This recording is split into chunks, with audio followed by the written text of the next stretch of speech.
Welcome back to Amerisogyny. I'm your host, Hannah Blue. You're listening to episode 62, Lost and Found. Now, why is the title of this episode Lost and Found? Well, there's a method to my madness. It doesn't matter where you are in the world.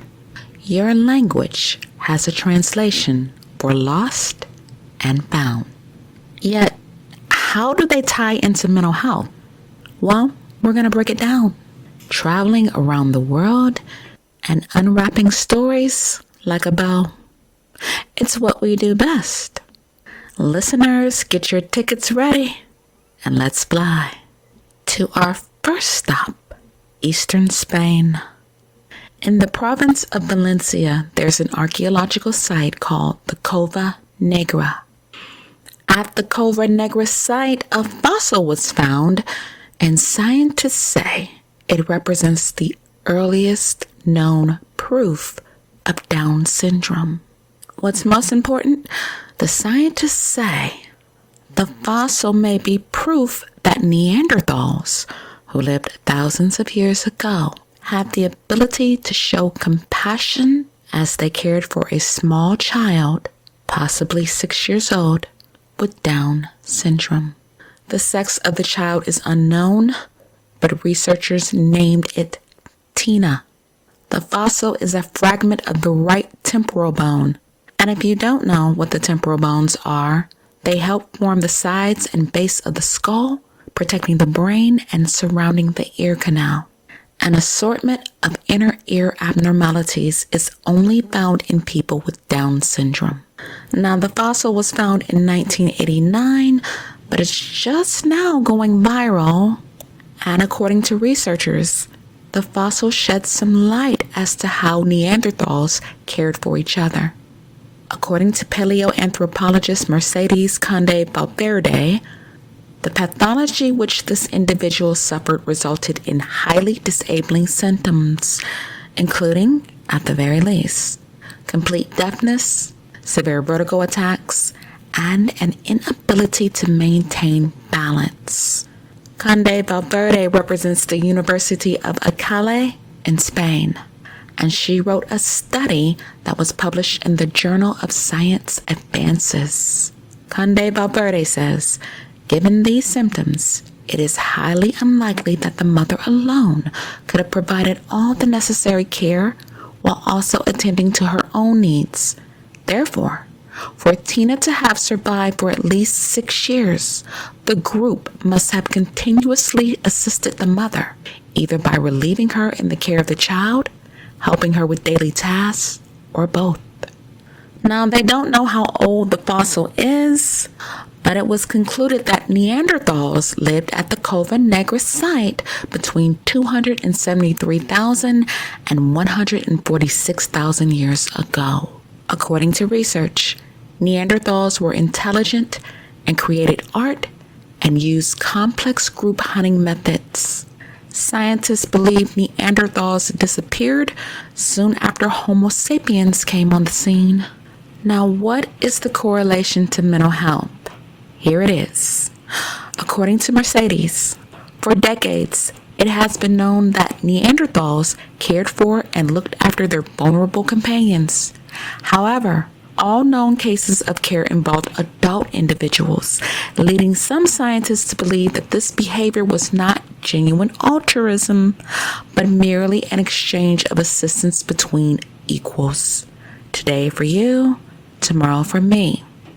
What was not known until now was a case of an individual who had received extra maternal care from birth, even though the individual could not reciprocate.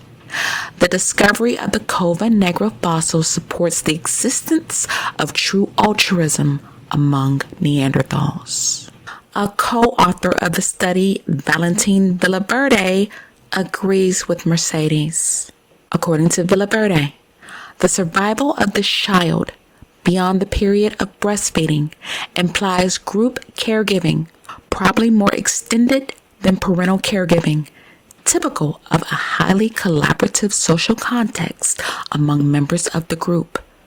Otherwise, it is very difficult to explain the survival of this individual up to the age of 6 years.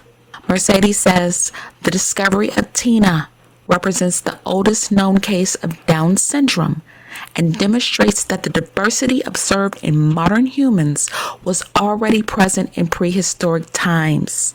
This finding ensures that the story of human evolution includes us all. Now let's break that down further. People with highly specialized needs existed thousands of years ago, and so did compassion, community, altruism, and in today's time, these are still relevant. Think about it. Life is so different today than it was in their time, but the common thread that we have is the ability to care for others who are vulnerable. This is a selfless act. If the Neanderthals had compassion on this little child, a 6-year-old with Down syndrome, then what excuse do we have to ignore them or want them locked away in society? The Neanderthals recognized they had a responsibility to care for this child. Likewise, we also have a responsibility to show compassion to people with highly specialized needs. The Neanderthals also proved that when people come together and work together, beautiful things happen. The quality of life for others improves. The main idea of the story is Tina would not have lasted for 6 years without love and compassion of an extended family.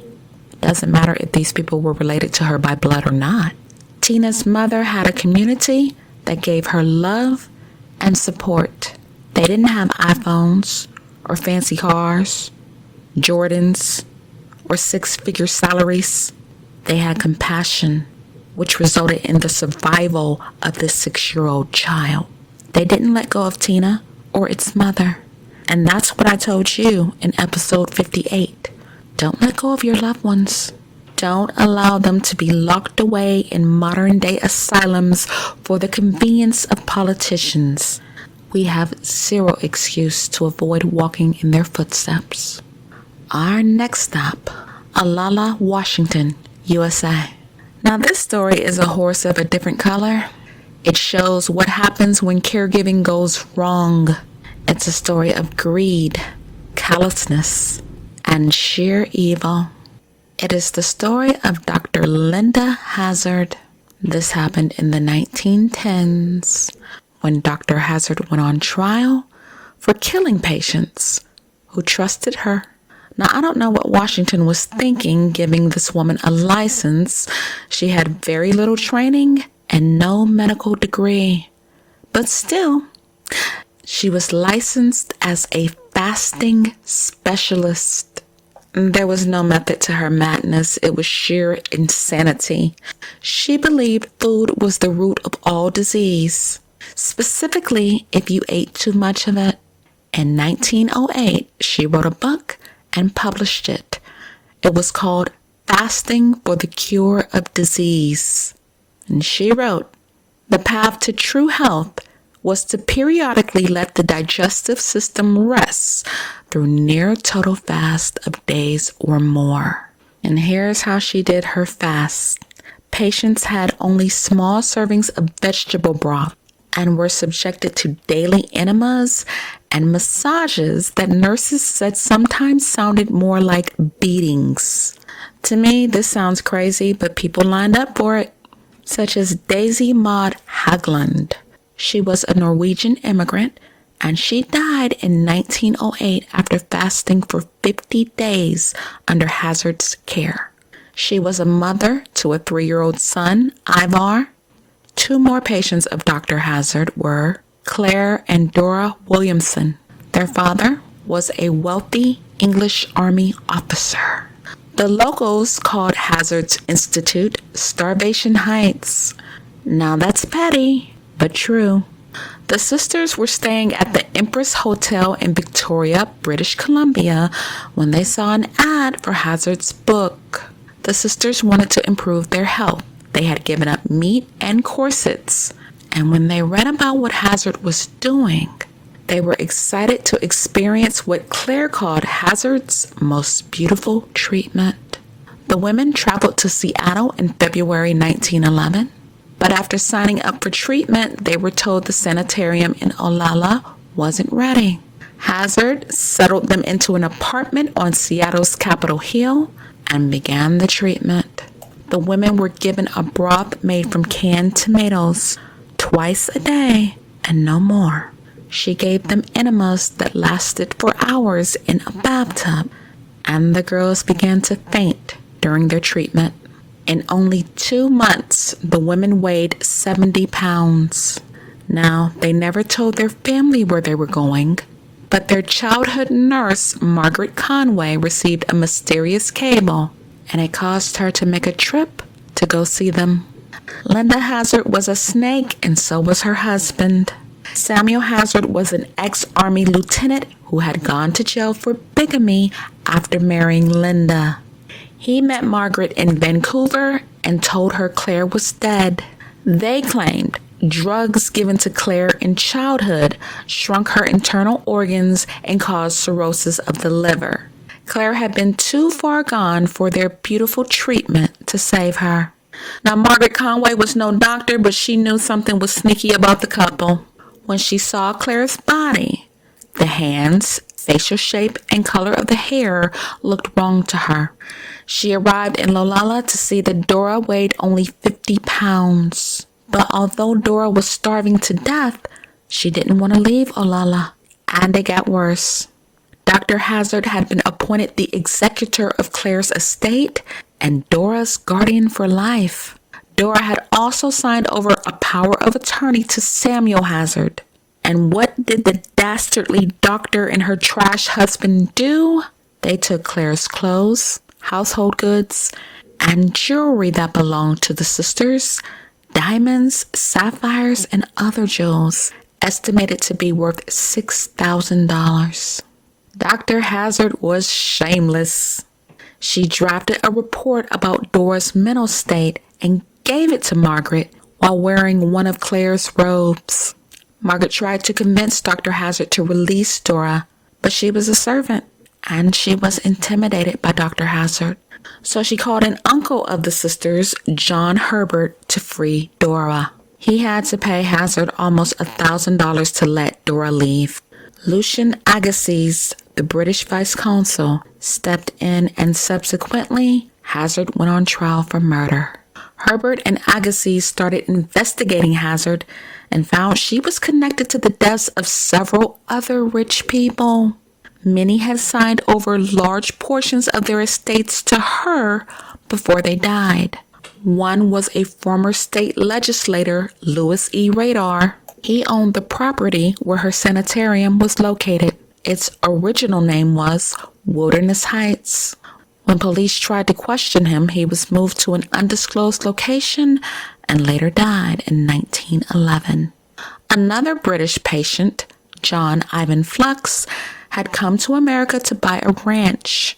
Instead, he died with $70 to his name.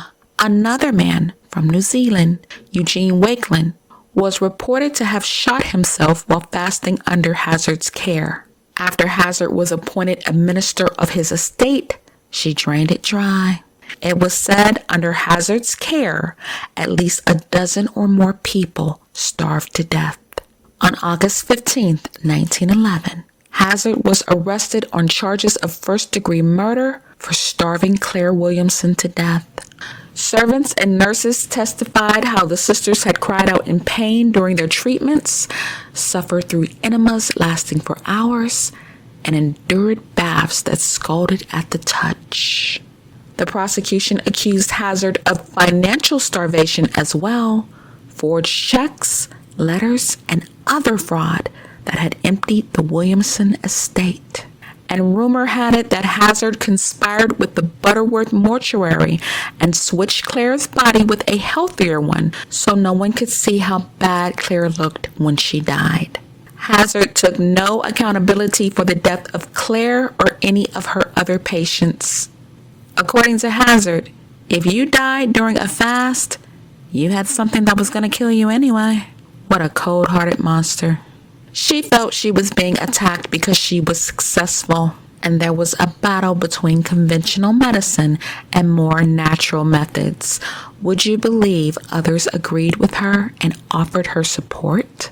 She even brought Christianity into her delusional madness, saying Moses and John the Baptist all recognized the spiritual power of the fast. And this is how some people twist Christianity to further their own agendas.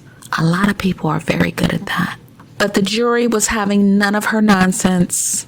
They returned a verdict of manslaughter, and she was sentenced to hard labor in prison in Walla Walla. Her medical license was revoked and never reinstated, even though she was later pardoned by the governor.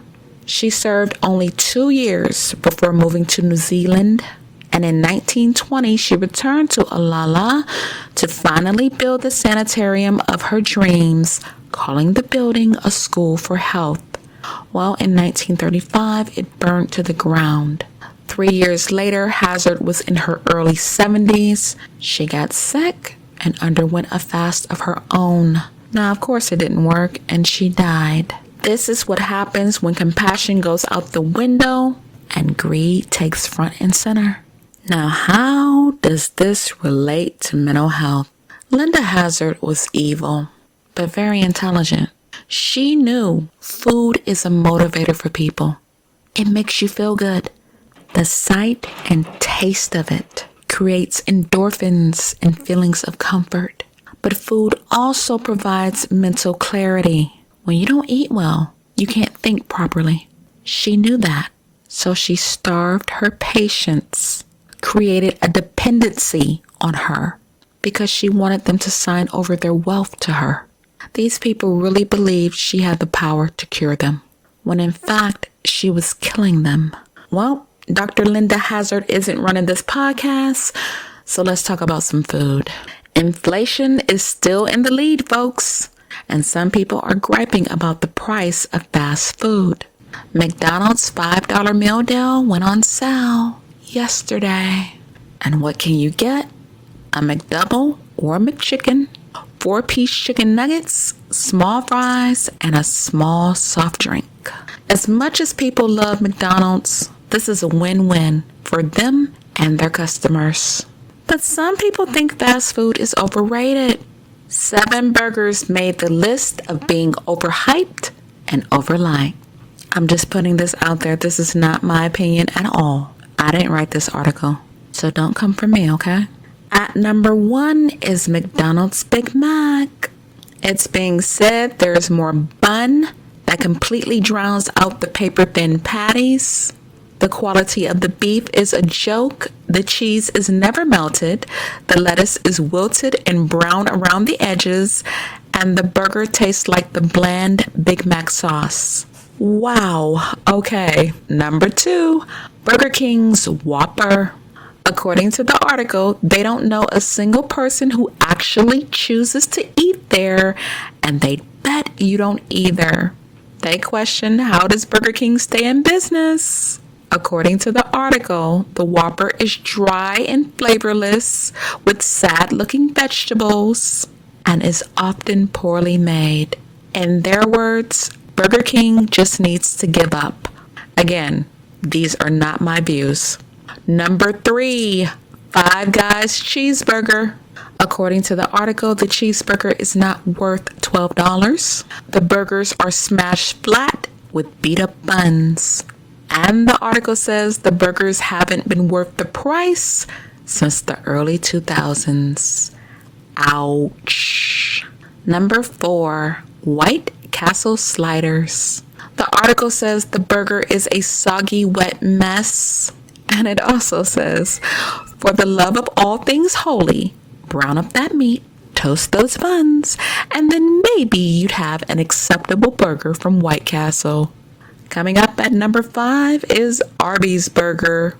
According to the article, the kitchens aren't set up for making burgers. There's no griddle, so the beef is pre-cooked, then reheated with a quick dip in the fryer. and this makes the burgers have a rubbery texture. Coming in at number 6 is Wendy's Baconator. The article says it's 6 slices of bacon, thin and tasteless, and the square beef patties are always gray, dry, and falling apart. They close with, "The novelty of this burger has long worn off." Coming in at unlucky number 7, the In-N-Out Burgers Double Double. It was said that people put this burger on a pedestal, and although it's only available in a small part of the U.S., the burger is thin and dry, and no amount of vegetables will make up for that. Wow, somebody really pissed them off with this food. But I digress. Our next stop, Kenya, Africa. There's so much loss here. Lost children, lost innocence.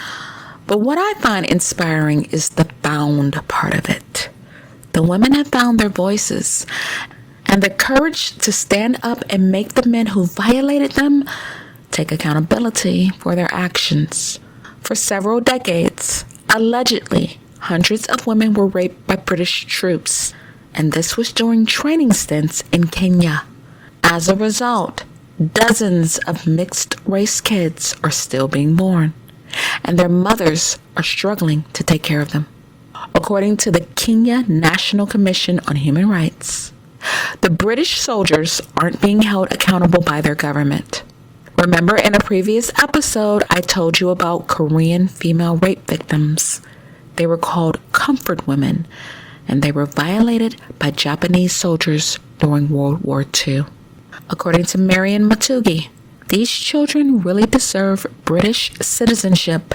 They are British kids. Their fathers were British. According to CNN, even though some locals have opposed it, the UK pays Kenya around $400,000 a year for their soldiers to train in Laikipia and Samburu. The Batuk is based in Nanyuki and have 100 full-time staff. And the British government isn't interested in finding a resolution. Matugi says, "We call it BBBB, British boys behaving badly." Number 1, these aren't boys, they're men, and allegedly rapists. It's really irritating to me when people paint violating women with the boys will be boys brush. These are grown-ass men. They're not cheating in a game. Allegedly, they're raping women. To phrase it this way is disrespectful and irresponsible. Marian Panalasi is 17, and she lives in Archer's Post, a small town 200 miles north of Nairobi. She is one of many lost children. She told CNN she feels ostracized because she is light-skinned. It's rare to see mixed-race people living where she lives. According to her, the locals call her a poor white girl. They always say, "Why are you here? Just look for connections so that you can go to your own people. You don't belong here. You're not supposed to be here, suffering." Rape allegations go as far back as the 1950s. And in 2012, allegedly, a 21-year-old woman entered a hotel with British troops. Her body was later found in a septic tank. But even though the soldier was outed by his peers for allegedly killing her, he has never faced trial. In 2007, 2,187 Kenyan women claimed they were raped. But the UK Defense Ministry says there was no reliable evidence to support any single allegation, and therefore they dismissed the claims. The Royal Military Police investigators say the Kenyan evidence was fabricated, and they never conducted DNA tests on any of the children born to the alleged victims. In 2009, some women testified that they were preyed on by British soldiers during their daily chores. But Kenya's Truth, Justice, and Reconciliation Commission claims the government lost the case files. Of course they did. According to the 2009 report, the most horrific allegation of rape is said to have occurred in October of 1997. And this happened at Archer's Post, where soldiers from the UK gang raped 30 women, often at knife point and sometimes in the victims' own compounds. Well, some of these victims may have their day in court because a recent clause now allows British soldiers to be sued in Kenyan courts. Attorney Kelvin Kubai, who is representing the alleged rape victims, wants to reopen rape charges against Batak troops. The case involves over 300 women, and he says the Kenyan legal system offers a better redress than what is available in the UK. What's awesome? Under Kenyan law, human rights violations have no statute of limitations, even for victims violated decades ago. If they win, they are still entitled to compensation.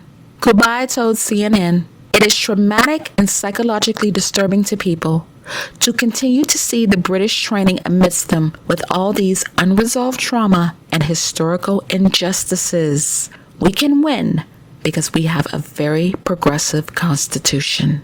And I hope they do. One of the most disturbing questions I see is, why did she wait so long?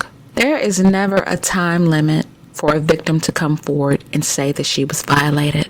No means no, anywhere in the world. I don't even want to think about the trauma left behind for the children. In episode 60, we talked about attachment styles and how they impacted kids' development. And sometimes attachment styles can affect people throughout their entire lifespan. Think of Marion and other kids like her. What heartbreaking lives they must lead. But out of the ashes, their mothers have found the courage to take on the UK government. And I'm rooting for them. That was a tough story. Since our weekends are supposed to be fun and relaxing, I'll leave you on a lighter note. Let's talk about some food combinations that some think are an abomination. Now, I won't say they're that bad, but some are pretty gross. Number 1, the cheeseburger donut. Some feel it's great to eat a cheeseburger and a donut, just not together. I'm on the fence about this one. I might try it. Maybe. Just a bite. Number 2 is white chocolate wasabi truffles. Now, white chocolate is delicious, but I'm not so sure about something that tastes like horseradish. That combination, I'm going to say pass. Number 3 is sardine and grape salad. Now, this might be a hit in Greece, but I'm not trying it. It's a combo with salty sardines, sweet grapes, and spicy arugula, topped with a light vinaigrette. It's still not something I would try. Number 4 is soy sauce vanilla ice cream. As soon as I saw soy sauce, it's a definite no. Some flavors should not be combined. Pass, yuck, and bye. Number 5, clam chowder ice cream.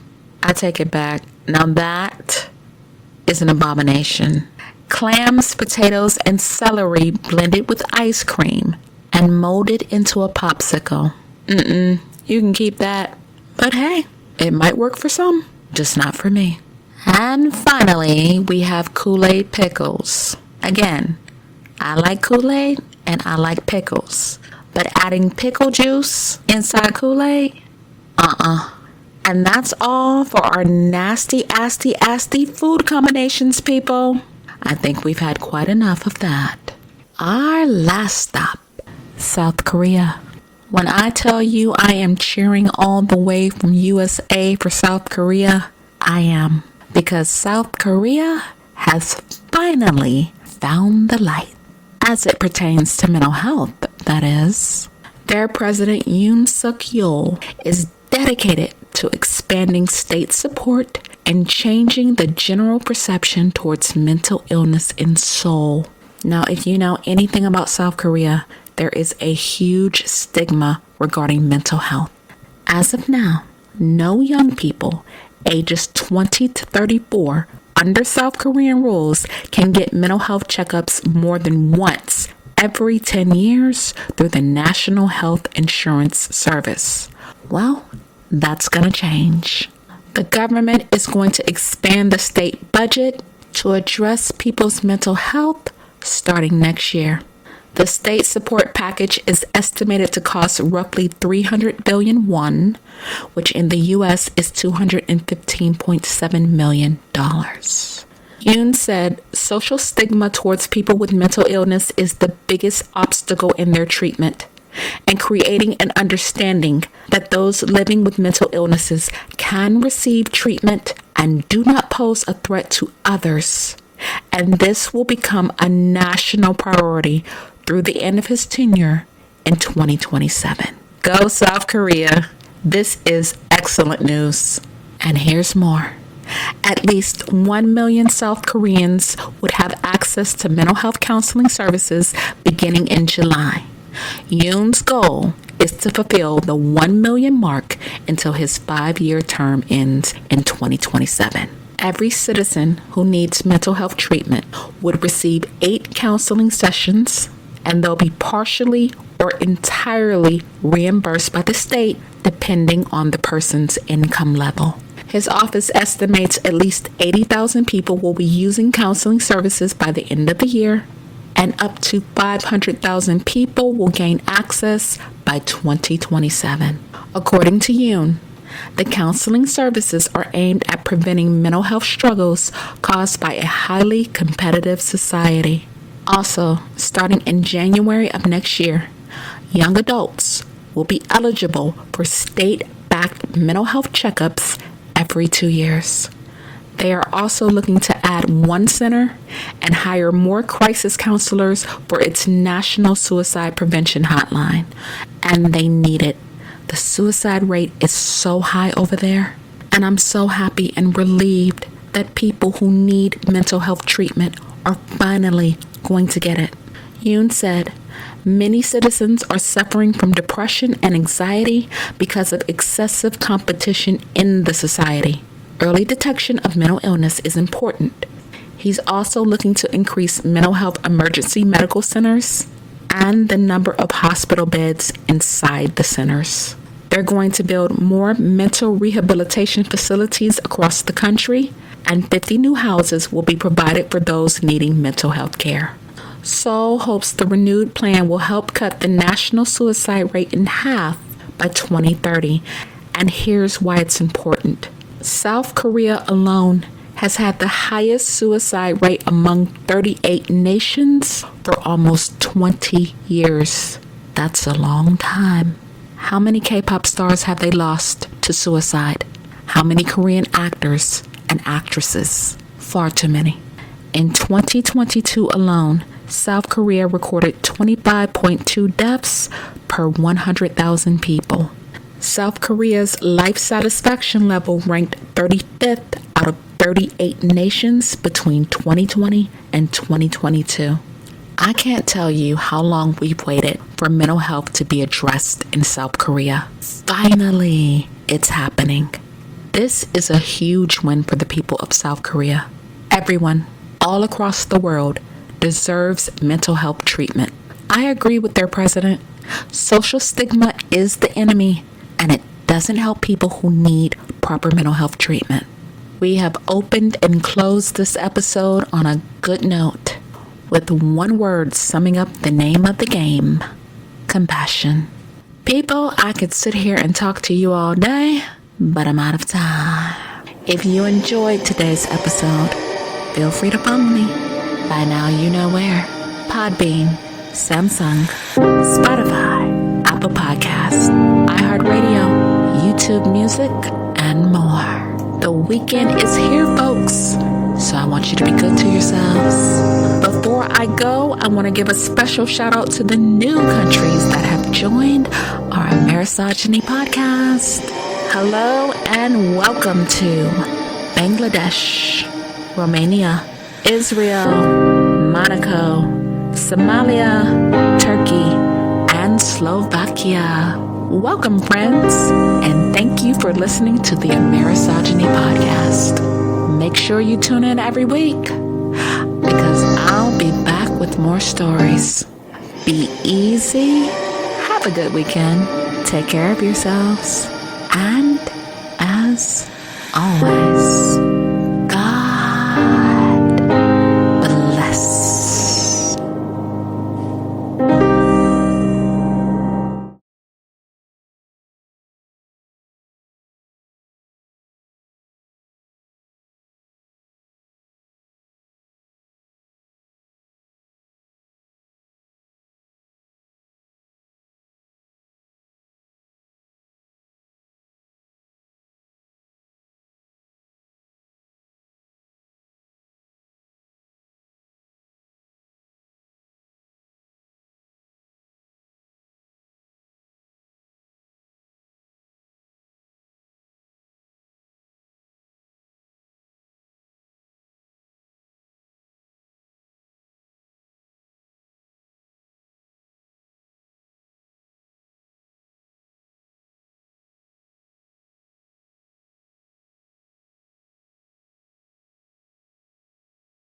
Our last stop